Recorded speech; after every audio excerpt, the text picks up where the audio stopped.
Hey, what's up everybody? It's Jang here from ultimaterc.com, and I've been wrong about a lot of things I've learned recently. A lot of things video related, especially things that I thought people wouldn't be interested in. It turns out they are interested in. First off, the whole idea of unboxing videos. I didn't think anybody would want to see unboxing videos from me, and I was really wrong about that. Secondly, the whole idea of reviewing vehicles that have been out for a long time that everybody knows about. I didn't think that too many people would be interested in those because everybody else has already tested them. Again, I was wrong. Turns out people do want to see the reviews even for older stuff as long as it's somewhat popular. And thirdly, most recently I've learned that the whole idea of doing a video just to show some cool new stuff that I got in the mail, I didn't think anybody would want to see that. Well, once more, I was wrong. So I figure it's easy enough to do this sort of video, just showing off some stuff that came in the mail and sharing the excitement of new RC goodies. It's easy for me to do. A lot of folks want to see it, so I'll just do it. From time to time when I get new stuff in the mail, I will just put up a video like this, and if you don't want to see this kind of video, I fully understand. Just don't watch them. It'll be obvious from the title what it is. It'll have something like haul at the end of the title or something like that. It'll be obvious. So if you don't want to see them, just don't watch them. And no hard feelings whatsoever there. Here's some stuff that has come in recently, and I'm actually going to do this video in two parts because one part it's basically two main lots of things, and or they can be split up into two lots. And the first lot has a lot of Proline stuff in it. So these came in. These are pre-mounted Trencher X's. These are the big old ones you can see. Just gigantor. Oh my god. Did not expect these to be so huge from Proline. The Trencher X's on Desperado wheels. These are the 17mm monster truck wheels, 3.8 inch size. I've got Desperados in 2.8 inch size for my Stampede, and those were pretty big. But the funny thing about these is as soon as I pulled them out of the box, they looked exactly the same, just comically zoomed, as if they were just sized up. You know, somebody sprinkled a little funky pink pixie dust on them and they just blew up. So got one full set of these in to use on some monster truck. Might put them on the Emax for starters once I get into tuning that, or I might put them on the Summit, or I might start off on the Emax and then end up with them on the Summit even after the Emax is gone. And in a similar vein, I don't have enough space to put all these things on here because a lot of these things are big, but Badlands, also from Proline, Badlands 3.8 inch tires. These are narrower and I believe a little bit taller overall, but definitely much narrower than those Trenchers. And also with 17mm wheels on these. They come pre-mounted, or I got them pre-mounted in this case. And Badlands, a great tread that I've started using recently, works a lot better than I expected it to. And I've got one set of these that will most likely be used on my Revo, although I'm not positive that they won't go on the Emax first, but I'll try them on one or both of those after I do the reviews and get into actually tuning them up.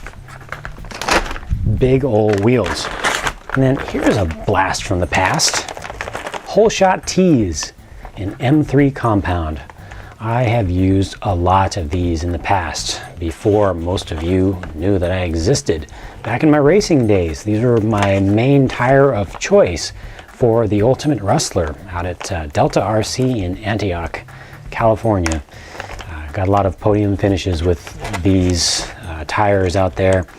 And I think, if I remember right, I was one of the first folks out there in the truck classes, if not the first, to use the whole shots all the way around, front and rear.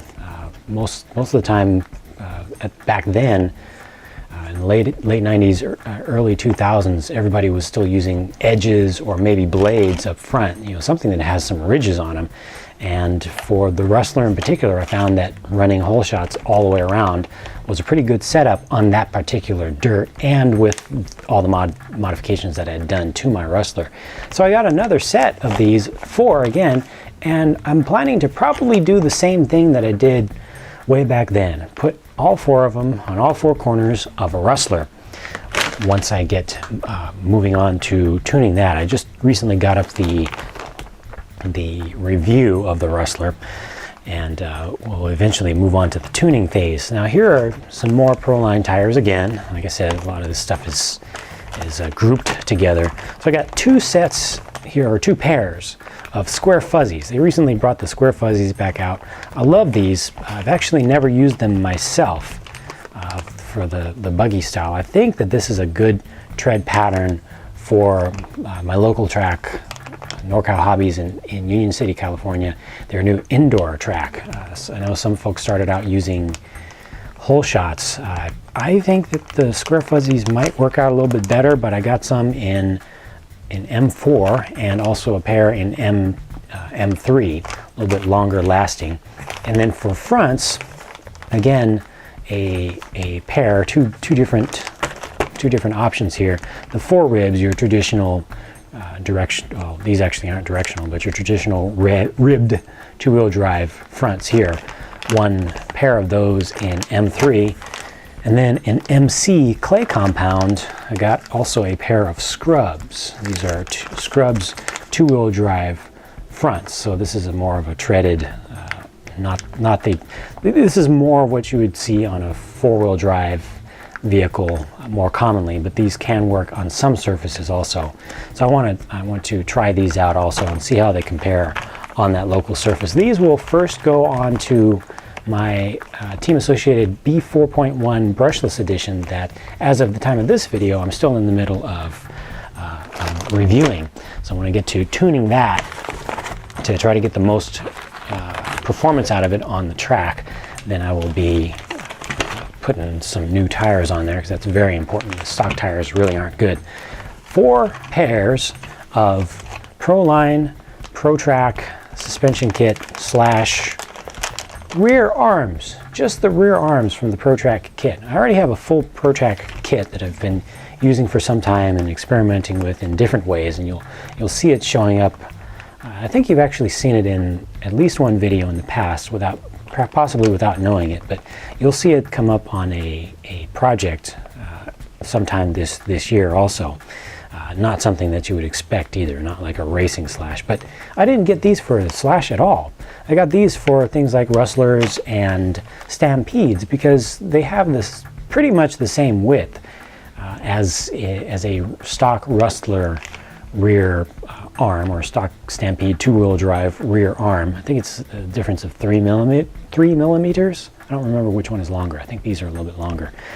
But these, I believe, are the easiest way to get some toe-in added to the rear of your Rustler or Stampede, which is very important for traction. So I got a bunch of these just for that purpose. They're made for the slash, but I'm not going to use them on a slash probably ever. I've already got a set for that. And then finally, in this Tower Hobbies order, I got some stuff for the Mini E Revo, because I will be doing some tuning videos about that. So I got the black springs, I got the tan springs for the normal setup. I'm also going to experiment with these different pistons. These, I believe, were from the Rally, so they've got smaller holes. I just want to see if those allow me to use some more normal rate of or weight of shock oil compared to the stock pistons that are in there right now. They just let way too much through.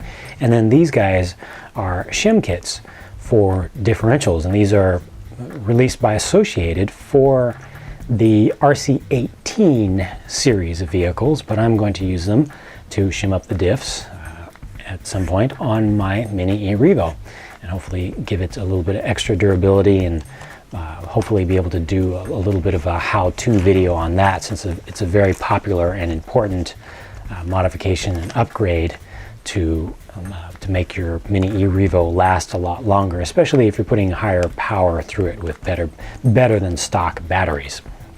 That's it for this video. I'm going to cut at this point and separate the other part into a separate video, so that will be coming up in part 2. Again, if you don't want to watch these videos, just don't watch them. Don't complain about them, just don't watch them.